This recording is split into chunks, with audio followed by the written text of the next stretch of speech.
Ne vous êtes-vous jamais demandé ce qui se passe quand les mots les plus cruels d'un homme, destiné à ensevelir la dignité de son ex-épouse, se transforment dans la blague la plus retentissante de la haute société madrilène?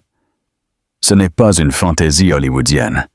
C'est une histoire effroyablement réelle. Une histoire sur la façon dont les ombres les plus sombres peuvent dévorer ceux qui les projettent.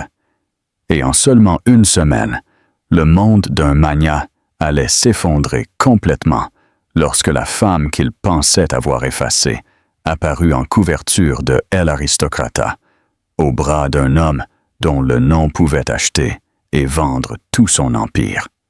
Ceci est la chronique de la façon dont une femme réduite au silence est devenue la plus enviée de la ville.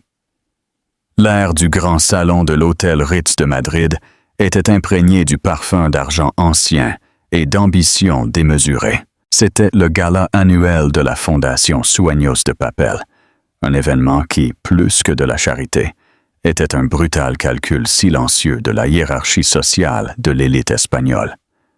Au centre de l'un des cercles les plus flatteurs se tenait Ricardo Vargas. À 48 ans, c'était un homme sculpté par l'ambition et les meilleurs entraîneurs personnels.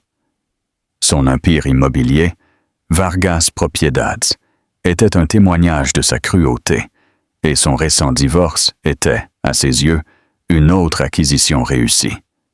La liberté. Accrochée à son bras, Sofía Beltrán, une influenceuse de 24 ans, dont la principale compétence était de paraître perpétuellement surprise et enchantée. Son rire était un son aigu et tintant qui ponctuait les déclarations grandiloquentes de Ricardo. « Le marché parle, mais seulement pour les faibles », déclarait Ricardo à un auditoire captivé de gestionnaires de fonds d'investissement et de leurs épouses. Il faut être audacieux. Il faut se débarrasser du poids à mort. Il donna à Sofía une pression possessive sur la taille, un geste qui ne passa inaperçu pour personne. Il parlait d'affaires, mais tout le monde savait qu'il parlait aussi d'Isabelle. Son divorce d'Isabelle Durán, sa femme depuis 20 ans, avait été finalisé 6 mois auparavant. Pendant 2 décennies, Isabelle avait été l'associée silencieuse de son ascension. C'était elle qui avait charmé les vieilles familles aristocratiques, qui se souvenaient des noms de leurs enfants et de leurs organisations caritatives préférées, qui avait transformé leur austère penthouse moderniste en un foyer chaleureux et accueillant où les affaires se concluaient lors de leur dîner parfaitement orchestré.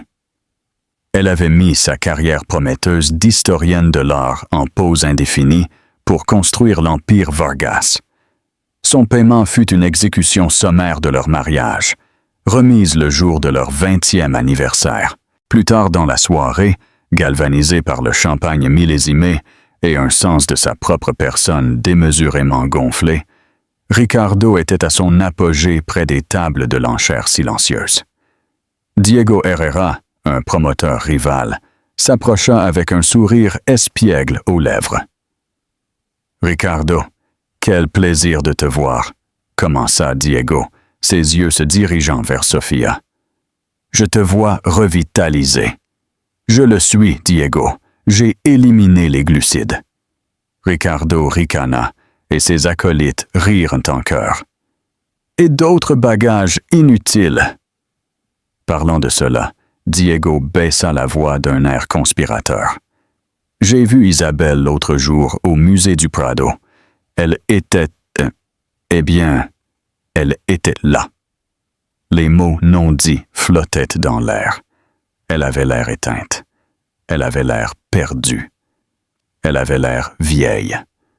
Le visage de Ricardo se durcit. La simple mention de son nom était ressentie comme une tache sur sa nuit triomphale. Il voulait que le monde le voie comme un homme renaissant, pas comme un homme qui avait simplement échangé sa femme contre un modèle plus récent. Il avait besoin de contrôler. Le récit. « Isabelle, dit-il, la voix suffisamment forte pour que plusieurs personnes se retournent. Il adopta un air de fausse pitié. « Pauvre petite, je lui souhaite le meilleur, vraiment. Mais soyons honnêtes. » Il se pencha, sa voix un murmure théâtral qui se répandait sur le marbre poli. « La femme a 45 ans. Elle m'a donné les meilleures années de sa vie et je suis reconnaissant. » Il marqua une pause pour un effet dramatique. Mais elle a dépassé sa date de péremption. Elle est simplement trop vieille pour le jeu des rencontres maintenant. Qui voudra d'une femme de son âge recommençant à zéro? C'est une tragédie, vraiment. Les mots étaient un poignard, aiguisés et précis. Certaines personnes grimacèrent. Certaines des femmes, contemporaines d'Isabelle, échangèrent des regards inconfortables. Mais les hommes hochèrent la tête avec une sorte de sombre compréhension. Sophia se contenta de rire, resserrant sa prise sur son bras. Sa jeunesse, un bouclier contre la cruauté désinvolte de sa déclaration. Ce que Ricardo ne remarqua pas, c'est la silhouette tranquille se tenant juste derrière un grand arrangement floral. Elena Rios, la meilleure amie d'Isabelle et une journaliste bien connectée, qui avait entendu chaque mot venimeux. Ses yeux se plissèrent, et elle tapa discrètement une note sur son téléphone.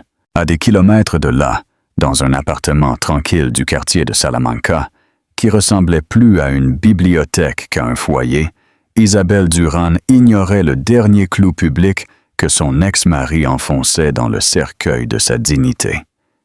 Elle était entourée de livres sur l'art de la Renaissance, l'odeur de vieux papier étant un baume réconfortant.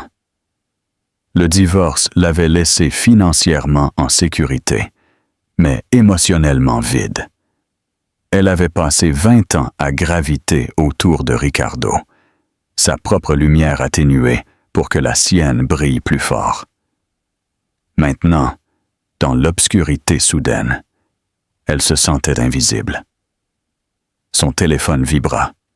C'était Elena. « Isa, tu es assise !» La voix d'Elena était tendue de fureur. « Je suis toujours assise ces jours-ci, » répondit Isabelle avec un rire faible.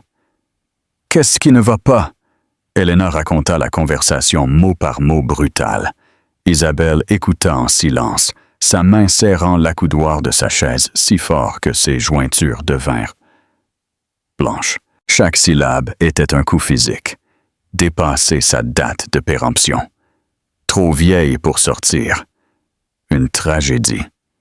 Ce n'était pas seulement qu'il l'avait dit, c'était qu'il l'avait dit avec une pitié publique si méprisante. Il ne l'avait pas seulement divorcée. Il essayait de l'effacer, de la définir comme une relique de son passé, une chose usée sans valeur future. Quand Elena eut fini, le silence sur la ligne était pesant. « Isa, tu es là ?» Une seule larme traça un chemin sur la joue d'Isabelle. Elle n'était pas triste. La tristesse avait été une douleur sourde pendant des mois. Ceci était quelque chose de nouveau. C'était une rage froide et clarifiante. « Je suis là, Elena », dit sa voix étonnamment ferme. « Merci de me l'avoir dit. Qu'est-ce que tu vas faire ?» Isabelle regarda autour de son appartement, les livres qui étaient ses seuls compagnons, le reflet dans la fenêtre sombre d'une femme qu'elle reconnaissait à peine. Ricardo avait construit son monde sur la perception. Il croyait qu'il avait conçu son image publique comme une femme pitoyable et oubliée. « Je vais changer le récit, » dit-elle, les mots se sentant comme une promesse. « Il croit que je suis invisible. Il est sur le point de découvrir ce qui arrive quand une femme n'a rien à perdre. » Elle ne savait pas comment. Elle n'avait pas de plan. Mais, pour la première fois depuis longtemps, la femme qui avait été définie par son mari pendant 2 décennies sentit les premiers aperçus de la personne qu'elle était autrefois. Une femme d'intellect, de passion et d'une volonté de faire, qui avait simplement été inactive, pas morte. La tragédie n'était pas son âge. La tragédie était qu'elle avait un jour cru que sa valeur était liée à lui. Et c'était une erreur qu'elle ne referait jamais. Pensez-vous qu'Isabelle pourra changer la perception que Ricardo a créée d'elle? Comment pensez-vous qu'elle s'y prendra? Laissez-nous vos commentaires. Les jours qui suivirent l'appel d'Elena furent un tourbillon de fureur silencieuse. La rage d'Isabelle ne se manifesta pas par des cris ou des larmes, mais par une énergie tendue et concentrée qui vibrait juste sous sa peau. Le monde extérieur lui semblait hostile. Chaque fois qu'elle quittait son appartement, elle imaginait les gens la regardant avec la même pitié que Ricardo avait projetée. Elle le voyait partout, son visage suffisant à la une d'un magazine d'affaires sur un kiosque, son nom sur un nouveau développement immobilier de luxe devant lequel elle passait en marchant. C'était inéluctable. Elena, toujours la générale loyale, tenta de la réconforter. « Il faut qu'on te sorte de là, Isa. Allons à ce nouveau bar à cocktail dans le barrio de Las Letras. Il est rempli d'artistes et d'écrivains. Pas de ces vautours financiers que fréquentait Ricardo. » « Et pourquoi, Elena ?» demanda Isabelle avec lassitude, feuilletant les pages d'un livre sur les œuvres d'Artemisia Gentileschi. « Pour m'exhiber comme une jument primée, attendant que quelqu'un remarque que je ne suis pas tout à fait prête pour l'usine de colle. »« Arrête !» la gronda doucement Elena. « Arrête de parler comme lui. Ces mots sont du poison. Ne les bois pas. C'est difficile quand il les a versés dans l'approvisionnement en eau de la ville. » Malgré les efforts de son amie, Isabelle se replia davantage dans sa coquille. Elle se sentait comme un fantôme, hantant la vie qu'elle avait eue autrefois. L'accord de divorce avait été généreux, mais l'argent ressemblait à une indemnisation pour un long travail ingrat. Ce qui lui manquait, ce n'était pas Ricardo, mais le sens du but, la structure. Le sentiment de faire partie de quelque chose. Maintenant, ses journées étaient des blancs, une toile vaste et vide. Un mardi après-midi pluvieux. Alors qu'elle triait le vieux courrier, sa main effleura une enveloppe épaisse de couleur crème qu'elle avait ignorée pendant des semaines. Elle était gravée du logo de la Fondation de la Croix, une organisation d'art privé connue pour sa collection stupéfiante d'art post-impressionniste et moderne. Elle l'ouvrit avec un ouvre-lettres, ses mouvements mécaniques. C'était une invitation, non pas à un gala ou à une collecte de fonds, mais à un symposium privé, le regard du mécène, un symposium sur la collection privée et la confiance publique. C'était un petit événement exclusif pour les conservateurs, les universitaires et une poignée de grands mécènes. Elle réalisa avec un sursaut que son nom figurait toujours sur leur liste depuis ses jours d'étudiante en doctorat, bien avant qu'elle ne devienne Madame Ricardo Vargas. Son premier instinct fut de la jeter. L'idée d'entrer dans une pièce pleine de gens, de faire des petites conversations, était épuisante. Elle serait une étrangère, une relique d'une vie différente. Puis ses yeux se posèrent sur la liste des conférenciers. La conférence principale serait donnée par le docteur Alejandro Ferrer. Le nom lui donna un étrange bourdonnement. Alejandro Ferrer était une légende, mais aussi un fantôme. C'était un milliardaire de la technologie, l'architecte derrière la firme révolutionnaire de cryptage de données Egida, une entreprise si puissante et omniprésente qu'elle opérait silencieusement en arrière-plan dans la moitié des transactions numériques du monde. Mais, contrairement à ses pairs, Ferrer était pathologiquement privé. Il n'accordait pas d'interviews, n'avait aucune présence sur les réseaux sociaux et était rarement photographié. Sa seule passion publique connue était l'art. On disait qu'il possédait l'une des collections d'art privé les plus importantes du monde, une collection que personne n'avait réellement vue. Isabelle avait suivi ses acquisitions présumées pendant des années, de la même manière qu'un amateur de sport suit son équipe favorite. Il achetait avec un œil d'érudit, pas d'investisseur. Il avait une fois payé une somme record pour un paysage mineur de Camille Pissarro. Non pas parce qu'il était célèbre, mais parce que c'était la dernière pièce que Pissarro avait peinte avant que sa vue ne commence à faiblir. Et le coup de pinceau racontait une histoire d'urgence et de lumière déclinante. C'était un homme qui comprenait l'art non pas comme une marchandise, mais comme un langage. Le symposium avait lieu le lendemain. Une idée folle et terrifiante commença à se former dans son esprit. Et si elle y allait, non pas pour rencontrer quelqu'un, non pas pour réseauter, non pas pour prouver que Ricardo avait tort, mais pour elle-même, pour passer une journée dans un monde qui avait été autrefois tout son univers, pour entendre les gens parler la langue qu'elle aimait, pour se sentir, ne serait-ce que pour quelques heures, comme la femme qu'elle était avant de devenir une épouse. « Je vais sortir », dit-elle à Helena au téléphone ce soir-là. Un miracle. Où ça? Je mets des talons? Non, c'est pour moi. Seule.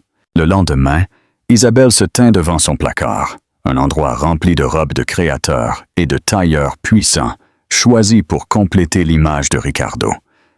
Il se lui semblait des costumes pour un rôle qu'elle ne jouait plus. Au fond, elle trouva une simple robe gris charbon, une pièce bien taillée qu'elle avait achetée pour sa soutenance de doctorat des années auparavant. Elle l'assortit de talons bas et sensés et d'un simple collier en argent. Elle n'avait pas l'air de l'ex-femme d'un milliardaire ou d'une mondaine. Elle avait l'air de ce qu'elle était, une érudite. Le symposium se tenait dans la maison privée de la Fondation, un magnifique bâtiment en calcaire près de la rue Serrano. L'atmosphère était silencieuse et académique. Pas de presse, pas de photographes, juste le murmure bas de conversations intelligentes et l'odeur de vieux bois et de cire de citron. Isabelle sentit une vague d'anxiété, mais aussi un éclair de retour à la maison. Elle se glissa dans un siège à l'arrière du petit auditorium, contente d'être anonyme. Les panels étaient des débats fascinants sur la provenance, l'éthique du rapatriement, le rôle des archives numériques.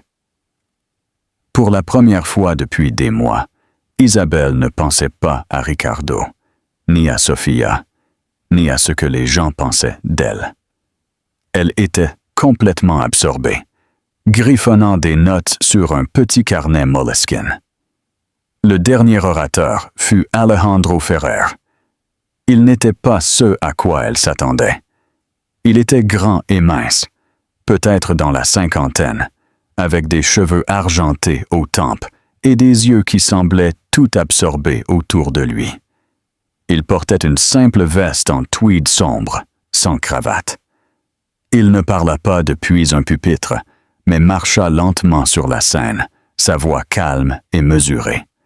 Son discours était brillant. Il parla de l'art comme d'une forme de données, un référentiel d'expériences humaines, d'émotions et d'histoires qui était plus complexe et précieux que n'importe quel code numérique. Il affirma que les collectionneurs n'étaient pas des propriétaires, mais des gardiens, avec le devoir de préserver et finalement de partager.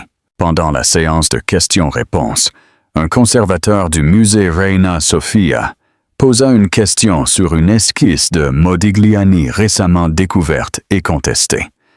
Le consensus des experts était que c'était une contrefaçon intelligente. Avant que Ferrer ne puisse répondre, Isabelle sentit une poussée irrésistible. Sans même y penser, elle leva la main. Un modérateur, surpris de voir une main dans la dernière rangée, lui fit signe. « Excusez-moi, docteur Ferrer », commença-t-elle, sa voix plus claire qu'elle ne l'espérait. Bien que le craquelage soit incompatible avec la préparation typique de la toile de Modigliani de l'époque, quelqu'un a-t-il analysé la composition pigmentaire du dessin sous-jacent? Son travail précoce à Livourne, avant de déménager à Paris, utilisait souvent une terre de sienne, brûlée spécifique, qui était broyée avec une teneur en huile de lin plus élevée que d'habitude. Cela crée une signature chimique très particulière qui serait presque impossible à reproduire pour un faussaire, à moins qu'il ne soit aussi un historien des matériaux. La salle devint silencieuse. Quelques personnes se tournèrent sur leur siège pour la regarder. Son analyse était ésotérique, spécifique et profondément perspicace. C'était le genre de détail que seul quelqu'un qui avait passé des centaines d'heures à étudier le sujet connaîtrait. Alejandro Ferrer s'arrêta et la regarda directement. Son regard n'était pas d'évaluation ou de mépris. C'était de pure curiosité intellectuelle. Un lent sourire se répandit sur son visage. « Ça », dit sa voix résonnant dans la salle tranquille, « c'est une observation extraordinairement astucieuse. Non, cela n'a pas été analysé de cette manière.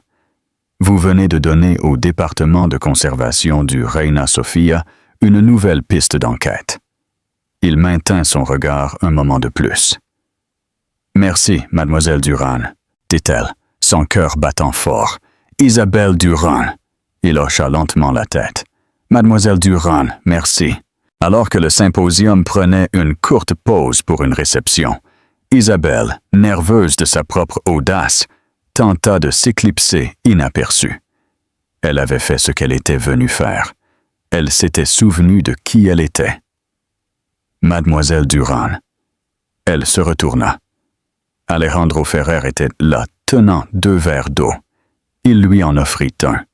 « J'espérais pouvoir avoir un moment, » dit-il. « Votre observation sur la terre de Sienne brûlée n'était pas seulement astucieuse, elle était brillante.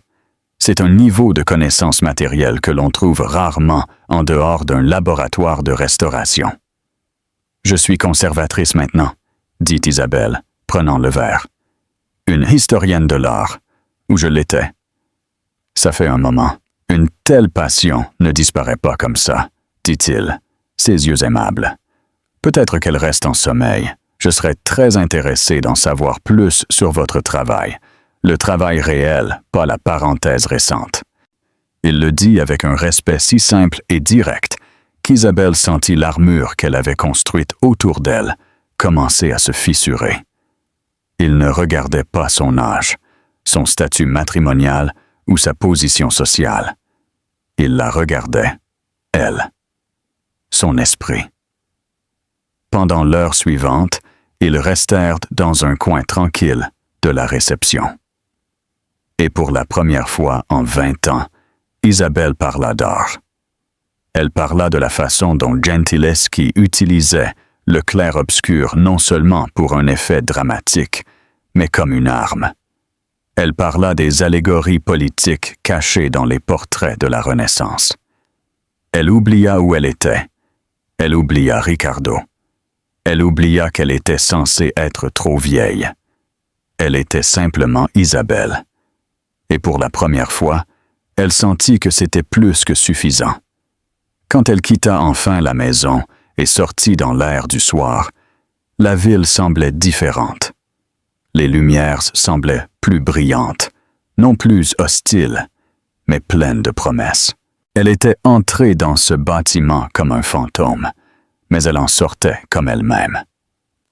Pensez-vous que cette rencontre changera la vie d'Isabelle pour toujours? Que pensez-vous qu'il va se passer ensuite? Dites-nous votre prédiction dans les commentaires. Les jours qui suivirent le symposium furent une révélation. Isabelle s'était attendue à ce que la rencontre avec Alejandro del Bufferer soit un point lumineux singulier dans son existence, par ailleurs grise. Elle ne s'était pas attendue à un suivi. Mais 2 jours plus tard, un coursier livra un petit colis plat à son appartement. À l'intérieur, il n'y avait pas de fleurs ou de champagne, mais une première édition d'un livre rare sur la composition chimique des pigments du XVIIe siècle. À l'intérieur se trouvait une note manuscrite sur une carte épaisse de couleur crème. « Mademoiselle Duran, Vos idées sont restées avec moi. Je soupçonne que vous pourriez être l'une des rares personnes à apprécier le chapitre sur la Céruse vénitienne. Si vous avez le temps, je serais honoré que vous vous joigniez à moi pour une visite privée de quelques pièces qui soulèvent des questions similaires. Cordialement, Alejandro Ferrer. Il avait inclus un numéro privé. La main d'Isabelle trembla en tenant la carte. Ce n'était pas un rendez-vous, pas dans le sens traditionnel. C'était une invitation à un monde qu'elle croyait fermé à jamais. C'était un geste de profond respect intellectuel. Elle appela le numéro. Leur premier rendez-vous ne fut pas dans un restaurant branché ou un club tape à l'œil. Il envoya une voiture discrète la chercher et la conduisit non pas à un musée public, mais à un entrepôt non marqué et climatisé à la périphérie de la ville. À l'intérieur se trouvait une galerie privée qui lui coupa le souffle. C'était un musée pour une seule personne. Des toiles de Rothko saignaient de couleur sur un mur. Une sculpture de Giacometti se dressait étrangement au centre de la pièce, et un triptyque de Francis Bacon criait silencieusement depuis un autre. Alejandro l'attendait, vêtu d'un simple pull en cachemire et d'un pantalon. Il n'y avait pas d'assistant, pas de conservateur. Juste lui. « Je voulais que vous les voyiez sans distraction, » expliqua-t-il, « pour entendre ce qu'ils ont à dire. » Pendant 3 heures, ils marchèrent et parlèrent. Il ne fit pas de conférence. Il posa des questions. Il voulait son opinion, sa réaction viscérale, son interprétation académique. Il se tenait devant une peinture, la tête penchée, et disait « Je vois le désespoir ici. Mais vous avez mentionné quelque chose à propos de Gentileschi, utilisant l'obscurité comme une arme. Voyez-vous cela dans ce soutine? Est-ce que l'obscurité est un vide ou est-ce une présence active? » Isabelle, qui avait passé des années à parler de trivialité sur les handicaps de golf et les vacances d'été sur la côte, sentit son esprit se déployer comme une voile qui attrape le vent. Elle était éloquente, passionnée et brillante. Elle défia ses interprétations, offrit les siennes et signala des détails qu'il, le propriétaire, n'avait jamais remarqués. Ceci devint leur routine. Leur cours assidu fut une série d'aventures tranquilles et extraordinaires. Un jour, il l'emmena sur son jet privé à Barcelone, non pas pour une journée de shopping sur le Paseo de Gracia, mais pour passer 2 heures dans un laboratoire de conservation au Musée national d'art de Catalogne, observant une sculpture de Degas nouvellement acquise sous un microscope. Une autre nuit, ils ne sortirent pas du tout. Il vint à son appartement et ils s'assirent sur le sol, entourés de ses livres d'art, discutant joyeusement de l'influence des xylographies japonaises sur Van Gogh. Il ne mentionna jamais son passé, son divorce ou Ricardo. C'était comme si sa vie n'avait commencé qu'au moment où elle s'était levée à ce symposium. Il était intéressé par l'Isabelle Durán, qui existait en dehors de l'ombre de tout homme. Il était captivé par son esprit, sa passion et la force tranquille qu'elle était, à peine en train de redécouvrir en elle-même. « Tu as un œil incroyable, Isabelle », lui dit-il un soir, alors qu'il se tenait devant un portrait sombre et beau d'un maître flamand inconnu. « C'est un cadeau. Le laisser inactif est un crime contre tout un champ d'études. » Je ne pensais pas que ce champ intéressait encore quelqu'un, avoua-t-elle, sa voix douce. Ou moi. Il se tourna pour la regarder, son expression sérieuse. Le monde est bruyant et célèbre les mauvaises choses. Il célèbre le bruit plutôt que la substance, la perception plutôt que la réalité. Mais cela ne signifie pas que la substance et la réalité ont perdu de leur valeur. Cela signifie seulement qu'elles sont plus difficiles à trouver. Il marqua une pause, son regard doux, et infiniment plus précieuses quand on les trouve. Pendant ce temps, Ricardo Vargas vivait dans une réalité très différente. Sa vie avec Sofia était un tourbillon d'apparitions publiques et de bonheur forcé. Ils étaient à chaque inauguration, à chaque soirée de lancement, leurs photos éclaboussant les sites de potins. Ricardo adorait ça. Il se sentait puissant, désiré. Un roi avec sa jeune reine. Il entendit des rumeurs sur Isabelle à travers les potins. Diego Herrera avait mentionné l'avoir vue avec une sorte d'universitaire. Ricardo ricana. « Tant mieux pour elle », dit-il à Diego lors d'un match de squash, sa voix dégoulinant de condescendance. « Je suis contente qu'elle ait trouvé un ami, probablement un professeur poussiéreux. Tant qu'elle est heureuse, n'est-ce que pas ?» Il le croyait sincèrement. Il ne pouvait concevoir un monde où Isabelle pourrait trouver quelqu'un qui ne soit pas une ombre pâle et pathétique de lui-même. Dans son esprit, il était le sommet. Toute personne qu'elle trouverait serait une descente, preuve qu'il avait eu raison de la quitter. Sofia, dont la vision du monde était façonnée par les métriques des médias sociaux, renforça son délire. Comment?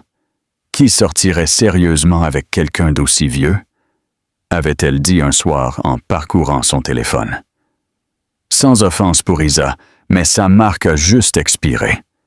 Ricardo avait hoché la tête, savourant la validation. Il était tellement aveuglé par son propre ego qu'il ne remarqua pas les signes. Il ne remarqua pas que la femme tranquille et effacée qu'il avait divorcée était lentement remplacée par une intellectuelle confiante et engagée. Il ne le remarqua pas parce qu'il ne l'avait jamais vraiment vue en premier lieu. Le tournant arriva un soir chez Alejandro, une impressionnante maison minimaliste qui valorisait la lumière et l'espace par-dessus l'ostentation. Il avait commandé un rapport sur la faisabilité d'une nouvelle Fondation mondiale des arts, dédiée au financement de la recherche historique matérielle et à la vérification de la provenance. Il tendit le dossier épais à Isabelle. « J'envisage de doter une nouvelle fondation, » dit-il simplement. « Je crois que cela pourrait changer la façon dont nous protégeons et comprenons l'art. Mais une fondation n'est aussi bonne que la personne qui la dirige. » Il la regarda droit dans les yeux. « Je veux que tu en sois la directrice, Isabelle. Je fournirai le capital. Toi, la vision.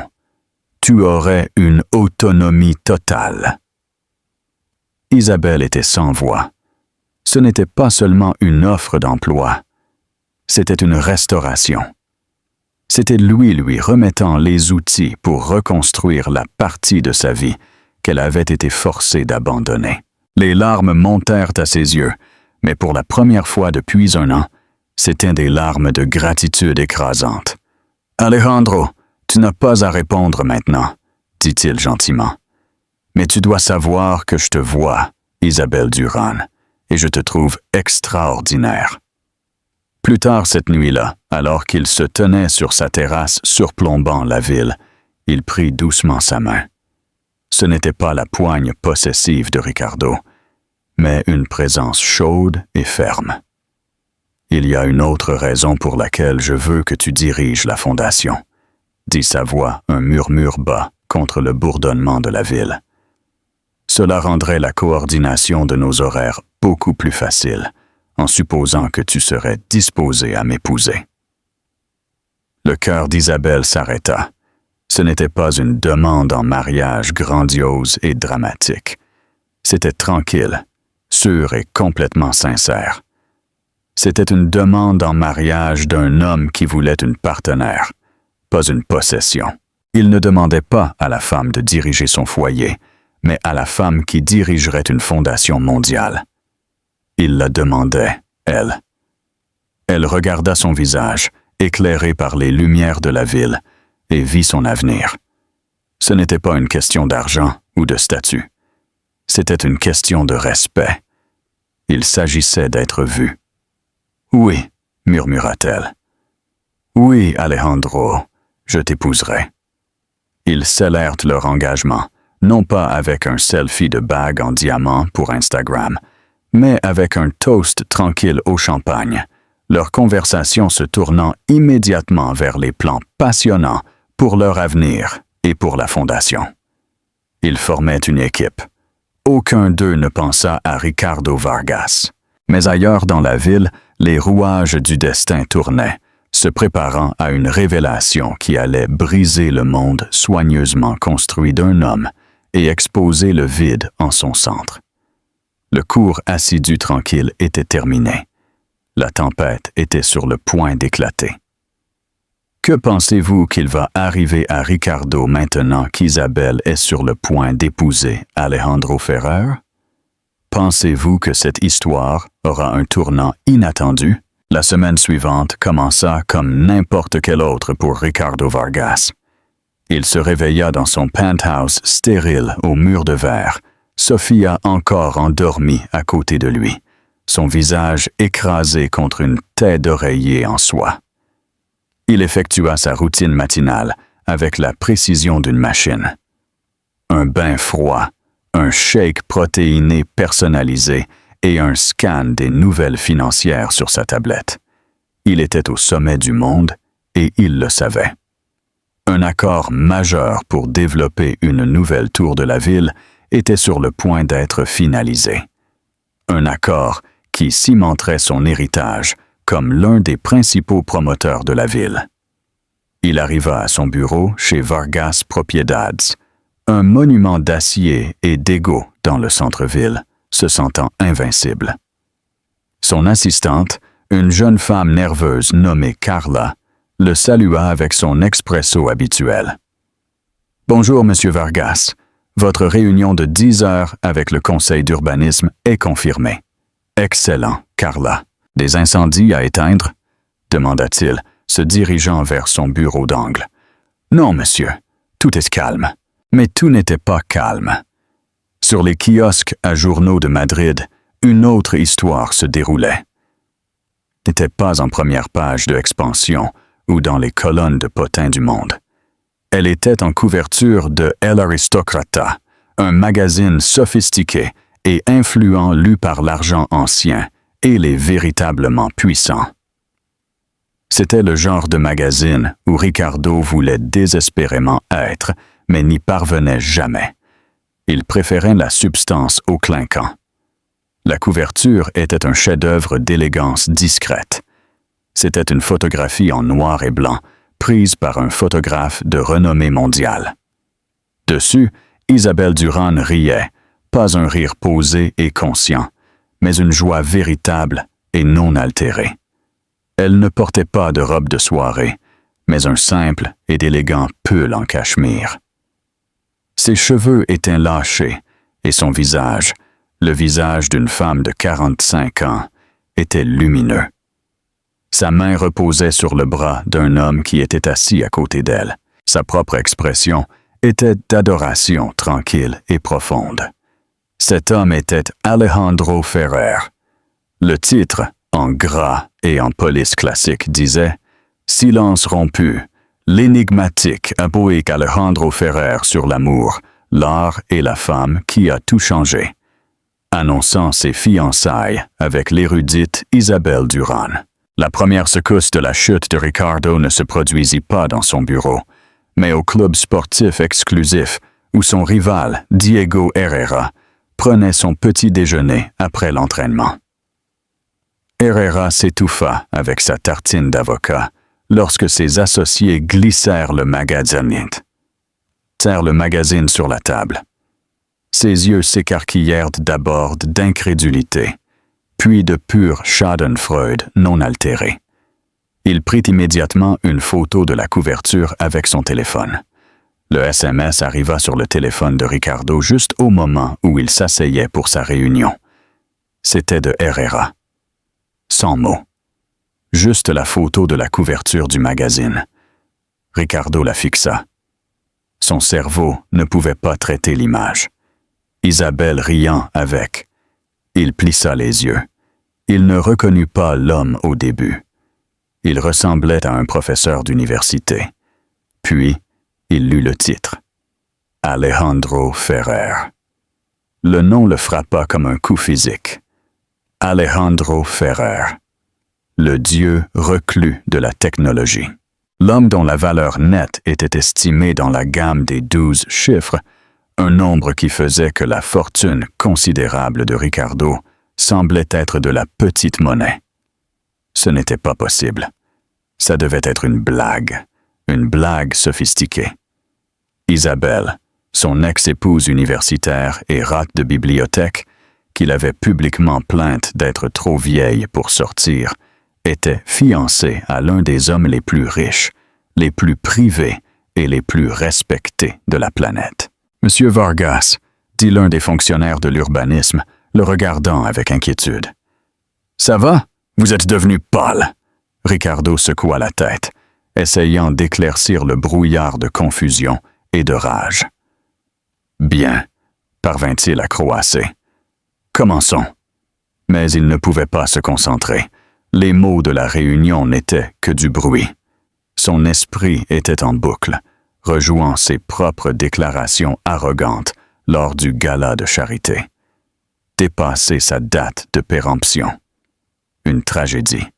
Il l'avait dit si fort, si publiquement, l'avait définie comme inutile. Et maintenant, elle était en couverture de El Aristocrata, non pas comme une figure tragique, mais comme la partenaire choisie d'un homme qui incarnait la valeur. La nouvelle se répandit dans les cercles d'élite de la ville comme une traînée de poudre. Les téléphones vibraient du quartier de Salamanca à la Grande Via. L'histoire était irrésistible. Il ne s'agissait pas seulement de l'étonnante amélioration de la richesse. C'était la justice poétique de tout cela. Tout le monde avait entendu les mots cruels de Ricardo. Tout le monde l'avait vu parader avec sa jeune petite amie. Maintenant, les rôles n'avaient pas seulement été inversés, ils avaient été propulsés en orbite. Au moment où Ricardo retourna à son bureau, l'atmosphère avait changé. La déférence habituelle de son personnel était maintenant teintée d'autre chose, un mélange de choc, de pitié et d'une curiosité morbide. Carla ne pouvait pas le regarder dans les yeux. « Retenez tous mes appels », aboya-t-il, claquant la porte de son bureau. Il ouvrit son ordinateur portable et trouva l'article en ligne. C'était pire que ce qu'il aurait pu imaginer. Ce n'était pas une simple annonce. C'était un portrait magnifiquement écrit, détaillant le brillant passé académique d'Isabelle et son esprit vif et perspicace. Il citait longuement Ferrer. Isabelle possède une clarté de pensée et une passion pour la vérité qui est exceptionnellement rare. Ferrer était cité. Le monde est plein de gens qui crient. Elle est l'une des rares qui sache écouter, qui sache voir. L'épouser est la décision la plus intelligente que j'ai jamais prise. L'article continuait en annonçant la formation de la Fondation des Arts Ferrer-Duran, avec Isabelle Duran, nommée sa directrice inaugurale, dotée d'un fonds initial de 500 millions d'euros. Ricardo sentit l'air quitter ses poumons. Directrice d'une fondation de 500 millions d'euros. Il l'avait réduite à son âge. Alejandro W. Ferrer l'avait élevée pour son intellect. Il n'avait pas seulement perdu la bataille des relations publiques. Il avait été anéanti. Il n'était plus l'homme à succès qui avait abandonné sa femme vieillissante. Il était maintenant l'idiot qui avait laissé échapper un trésor incalculable. Il était la blague. Son téléphone personnel sonna. C'était Sophia, sa voix un couinement de panique. « Ricardo, tu as vu? Tout le monde m'envoie des messages. Jessica, de mon cours de yoga, m'a envoyé la couverture. C'est réel? Ton ex-femme épouse vraiment ce type? Le type qui possède en quelque sorte Internet? C'est une exagération, Sophia, cracha-t-il. Sa patience était épuisée. Eh bien, tout le monde en parle, et il parle de ce que tu as dit au gala. Maintenant, C'est super gênant pour moi. Son inquiétude n'était pas pour lui, ni même pour Isabelle. C'était pour sa propre position sociale, qui s'était inextricablement liée à la sienne. Soudain, être la petite amie de Ricardo Vargas n'était plus une si bonne idée. Il n'était plus le puissant vainqueur. Il était le fou cosmique. Le coup de grâce arriva 1 heure plus tard. Ce fut un appel de son principal investisseur dans le projet de la Tour Ouest, une firme conservatrice d'argent ancien. « Ricardo, » dit l'homme, sa voix froide et distante. « Nous voyons des commentaires inquiétants. Cette situation publique avec votre ex-épouse donne une mauvaise image. Cela parle d'un certain manque de jugement. Quoi? C'est une affaire personnelle. Cela n'a rien à voir avec les affaires, bégaya Ricardo. Dans notre monde, le caractère est une affaire, répondit l'investisseur catégoriquement. Alejandro Ferrer siège au conseil d'administration de 2 de nos sociétés mères. Nous ne pouvons pas faire affaire avec un homme qui est maintenant, à toutes fins utiles, une gêne publique pour lui. Nous invoquons la clause de caractère dans notre contrat. Nous retirons notre financement. La ligne devint muette. Ricardo fixa le téléphone dans sa main. La Tour Ouest, son projet héritage. L'accord qui était censé le rendre intouchable s'était évanoui. Il s'était évaporé en une seule matinée. Tout à cause d'une couverture de magazine. Il avait construit son empire sur la perception.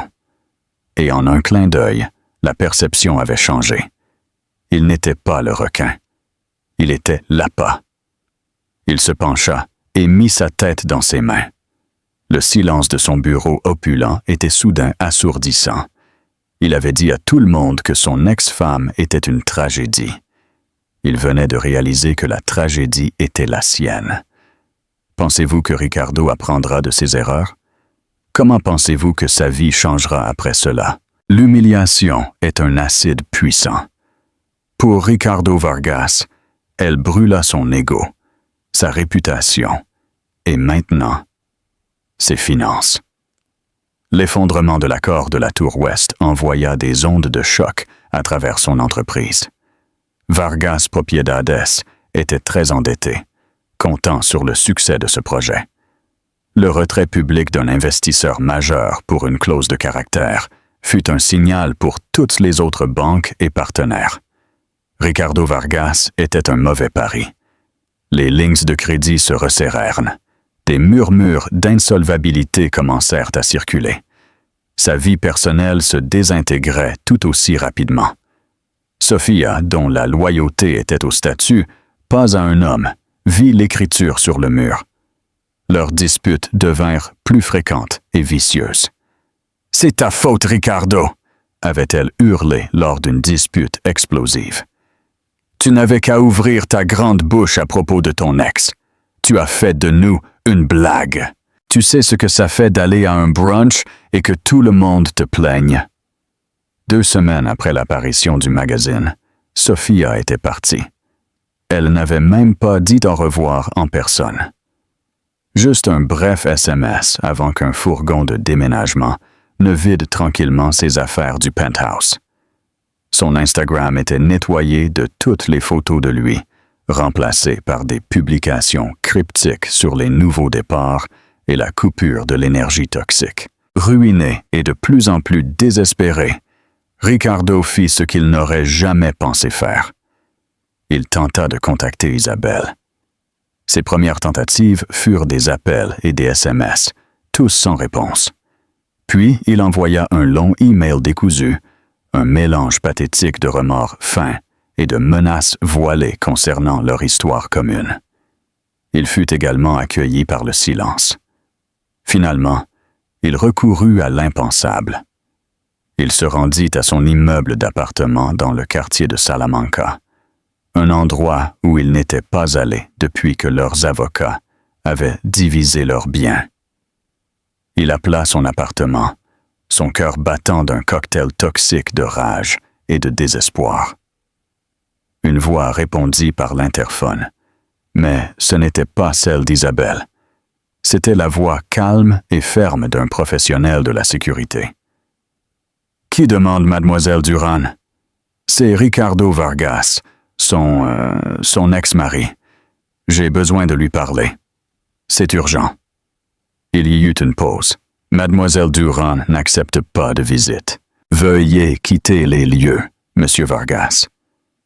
Dites-lui simplement que je suis là. Dites-lui que j'ai besoin de m'excuser, » cria-t-il dans la petite boîte métallique.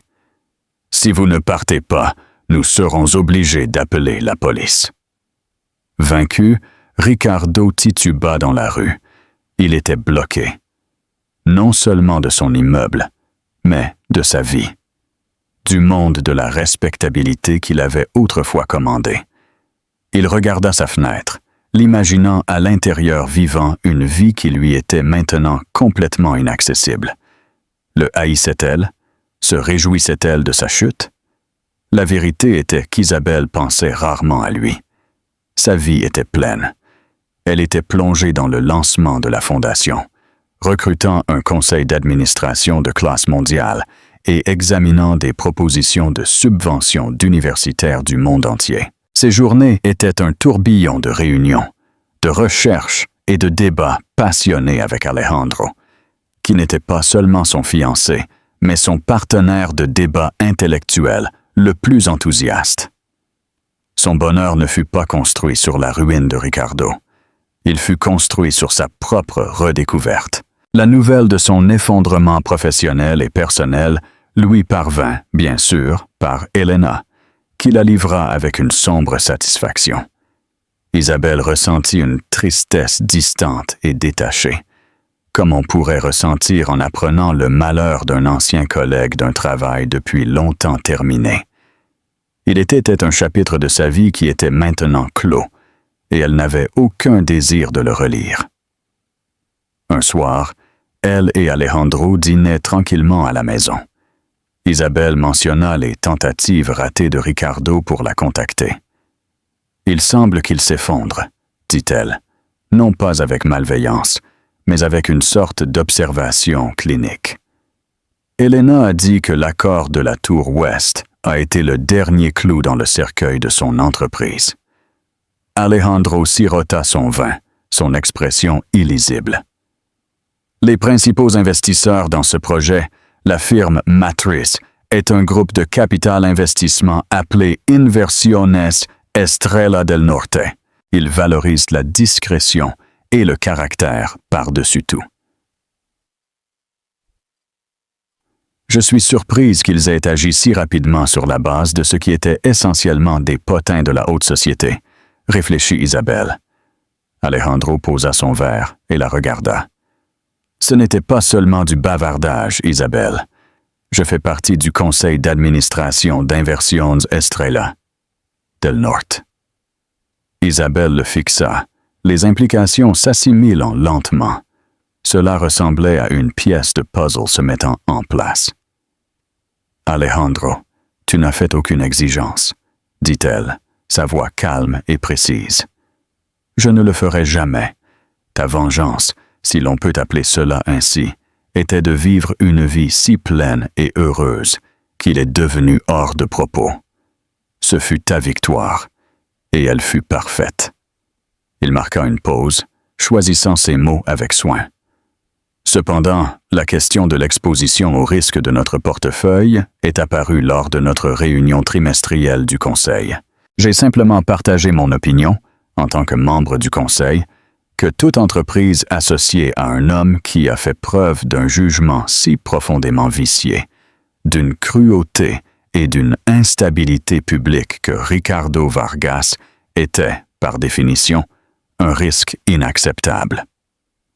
Le caractère, comme je crois qu'on lui a dit, est une affaire. Le Conseil a acquiescé.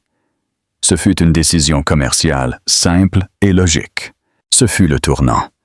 La chute de Ricardo ne fut pas un karma cosmique ou de la malchance. Ce fut un échec et mat tranquille, clinique et absolument dévastateur exécuté par un homme qui opérait à un niveau que Ricardo ne pouvait même pas comprendre. Alejandro ne s'était pas abaissé au niveau de Ricardo. Il avait simplement opéré à partir du sien, et ce faisant, il l'avait effacé de l'échiquier. Ce ne fut pas un acte de passion, ce fut un acte de conséquence. Elle se pencha sur la table et lui prit la main. « Merci, » dit-elle doucement. « Pourquoi ?» demanda-t-il, ses yeux cherchant les siens. « Pour avoir vu un mauvais investissement et protéger ton portefeuille, » répondit-elle. Un petit sourire complice s'épanouissant sur ses lèvres. Il lui sourit en retour. Un sourire rare et large qui plissait ses yeux au coin. Le fantôme de Ricardo Vargas avait finalement été exorcisé, non pas avec un cri, mais avec la fermeture silencieuse d'un grand livre. Des semaines plus tard, Elena envoya à Isabelle un lien vers un article de tabloïd. Le titre était sensationnel. Magnat de l'immobilier en faillite, Ricardo Vargas, vu déménageant dans une location à la périphérie de Madrid. La photo d'accompagnement était granuleuse. Elle montrait un Ricardo hagard et mal rasé, chargeant une boîte en carton dans une modeste maison de ville de banlieue. Il était seul. Isabelle regarda la photo de l'homme qui l'avait déclarée vieille et inutile. Il avait poursuivi la jeunesse et la perception, et avait perdu tout ce qui avait une valeur réelle. Elle avait embrassé son âge, son intellect, son vrai moi, et avait gagné un monde de substance et de bonheur. Elle ferma le lien sans un soupçon de triomphe, juste un sentiment tranquille de finalité. Elle retourna à la pile de propositions sur son bureau, son esprit déjà tourné vers l'avenir, un avenir qu'elle construisait selon ses propres termes. Le récit était enfin le sien à écrire. 6 mois plus tard, la Fondation des Arts Ferrer Duran organisa son exposition inaugurale. L'événement ne se tint pas dans un salon d'hôtel ennuyeux, mais dans un bâtiment en fonte magnifiquement restauré dans le quartier de Malasagne. Ces eaux industrielles abritaient désormais une galerie d'avant-garde. L'air ne bourdonnait pas du bavardage fragile des grimpeurs sociaux, mais du murmure excité d'artistes, de conservateurs et d'universitaires du monde entier. L'exposition, entièrement curatée et conçue par Isabelle, était intitulée « Palimpseste, les histoires cachées ». C'était une collection impressionnante d'œuvres où les artistes avaient peint sur des toiles plus anciennes ou où la restauration avait révélé des histoires cachées. Au centre de la pièce, sur un simple podium, se tenait Isabelle Duran, vêtue d'une robe bleu foncé frappante, élégante plutôt qu'ostentatoire, et rayonnant d'une autorité calme et confiante. Elle n'était pas l'épouse d'Alejandro Ferrer ce soir-là. Elle était la directrice Duran, et c'était sa scène. Un palimpseste, commença-t-elle, sa voix claire résonnant dans la salle. C'est un manuscrit sur lequel une écriture ultérieure a été superposée sur une écriture antérieure effacée. C'est une métaphore de la mémoire, de l'histoire, de la vérité, que ce qui est effacé ne disparaît jamais vraiment. Il reste, attendant qu'un œil attentif le découvre. Dans le public, Alejandro la regardait, sa fierté une force tranquille et palpable. Il n'était pas au premier rang, mais légèrement sur le côté, lui accordant toute la lumière. Il n'était pas la source de sa lumière. Il était simplement heureux de se tenir dans sa chaleur. Près de l'arrière de la foule, un visage familier observait avec un air d'étonnement stupéfait. C'était Diego Herrera, l'ancien rival de Ricardo. Il s'était arrangé pour obtenir une invitation, car c'était désormais la salle la plus importante de Madrid. Il se rappela les mots moqueurs de Ricardo au gala, avec une clarté parfaite. Trop vieille pour sortir, une tragédie. Il regarda la femme radieuse et brillante, qui captait l'attention des figures les plus puissantes du monde de l'art, et sentit un frisson. Ricardo avait vu un manuscrit délavé et avait essayé de le brûler. Alejandro de Ferrer avait vu le même manuscrit, reconnu sa valeur inestimable et avait donné à son auteur les outils pour écrire sa propre et magnifique nouvelle histoire. Les artistes présents ici nous enseignent que rien n'est jamais vraiment fini, conclut Isabelle. Nous sommes tous des textes stratifiés, capables d'être révisés, restaurés et relus sous une lumière nouvelle et plus brillante. Merci. Les applaudissements furent tonitruants et sincères. Quand Isabelle descendit, elle fut entourée de félicitations. Un vénérable directeur du Louvre la félicita pour sa vision. Un jeune artiste explosif, dont elle avait défendu le travail, l'embrassa avec gratitude.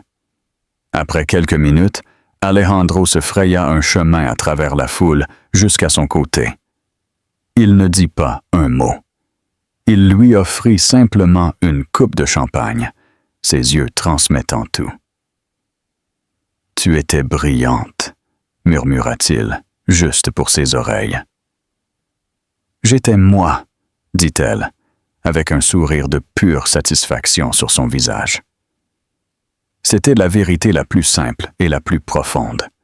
Son passé n'était pas effacé, mais il ne la définissait plus.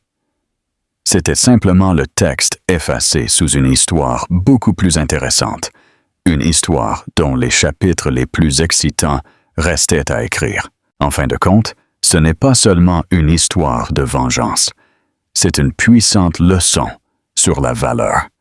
Ricardo Vargas croyait que la valeur d'une femme était liée à sa jeunesse et à sa proximité avec un homme puissant. Il voyait Isabelle comme un atout dont la valeur avait déprécié. Ce qu'il n'a pas réussi à comprendre, c'est que des choses comme l'intégrité, l'intellect et la grâce n'ont pas de date de péremption. Elles accumulent des intérêts. Le triomphe d'Isabelle ne fut pas d'épouser un milliardaire. Ce ne fut que l'acte final dramatique.